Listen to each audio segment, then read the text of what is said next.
नया सीएम बन रहे हैं ना सर। सीएम बनते ही पहला काम क्या करेंगे? राजस्थान के सीएम बनते हैं।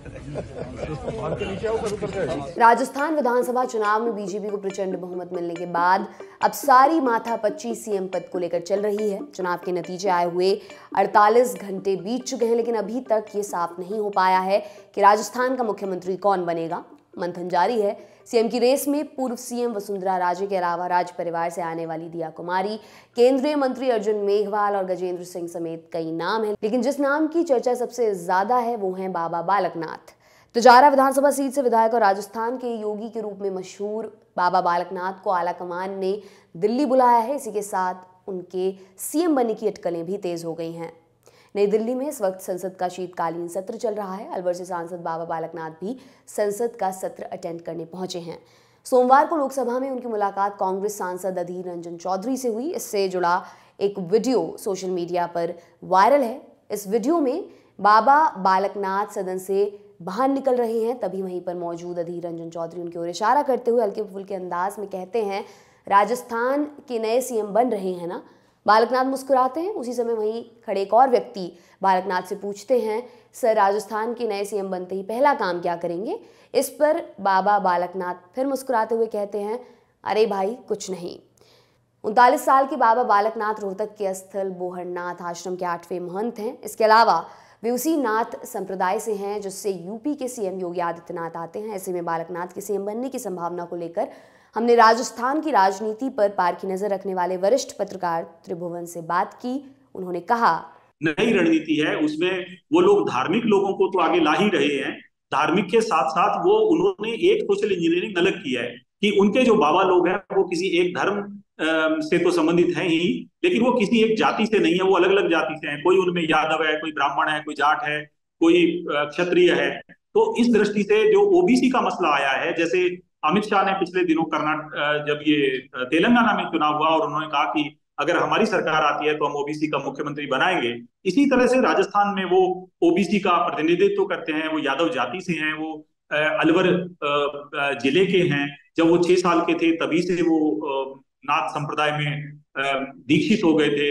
और इस हिसाब से जो ओबीसी की राजनीति है, और खासकर जो राहुल गांधी मूल ओबीसी की बात करते हैं और कहते हैं कि जिसकी जितनी संख्या भारी उसकी उतनी हिस्सेदारी, उस हिसाब से यादव जाति से होने के कारण उनका काफी नाम है और वो एक अहमियत बनती है और उस हिसाब से उनका दावा बनता है। उन्होंने कहा, बाबा बालकनाथ यादव जाति से आते हैं जो कि ओबीसी है। वे अपने हिंदुत्ववादी एजेंडे पर भी आक्रामक तरीके से बोलते हैं।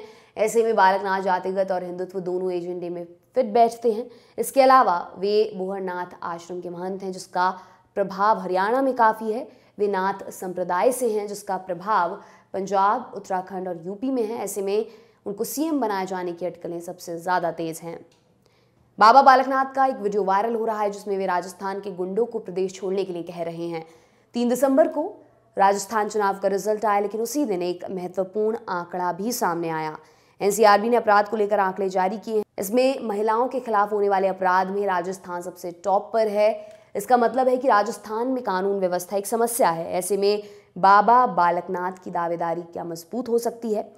त्रिभुवन इस पर कहते हैं, बालकनाथ सीएम बन पाएं या ना बन पाएं, लेकिन राजस्थान में लोग महसूस करते हैं कि यहाँ पिछले 5 सालों से कोई गृह मंत्री नहीं था। ये पद सीएम गहलोत के पास था। उनकी सरकार में लोगों ने पुलिस और कानून व्यवस्था में कमियां महसूस की हैं। जनता चाहती है कोई मजबूत व्यक्ति आए जो अपराध को कंट्रोल कर सके। पिछले दिनों बच्चियों के साथ इतने ब्रूटल केस हुए हैं जिससे लोग चाहते हैं कोई ताकतवर व्यक्ति प्रदेश की सत्ता संभाले जो बेलगाम कानून व्यवस्था पर लगाम लगा सके। अब बाबा बालकनाथ सीएम बन पाते हैं या नहीं ये तो वक्त ही बताएगा, लेकिन इसके लिए उन्हें अलवर से सांसद पद को छोड़ना होगा। नियमों की माने तो विधानसभा चुनाव जीतने वाले सांसदों को अगले 14 दिनों में किसी एक को चुनना पड़ता है। ऐसा नहीं करने पर नेता अपनी सदस्यता खो सकते हैं। आपका इस पर क्या कहना है हमें कमेंट बॉक्स में जरूर बताएं। आपके लिए तमाम जानकारी लेकर आए थे हमारे साथी शुभम। मेरा नाम दिव्यांशी सुमराव है। आप देखते रहिए दी लल्लन टॉप। बहुत बहुत शुक्रिया।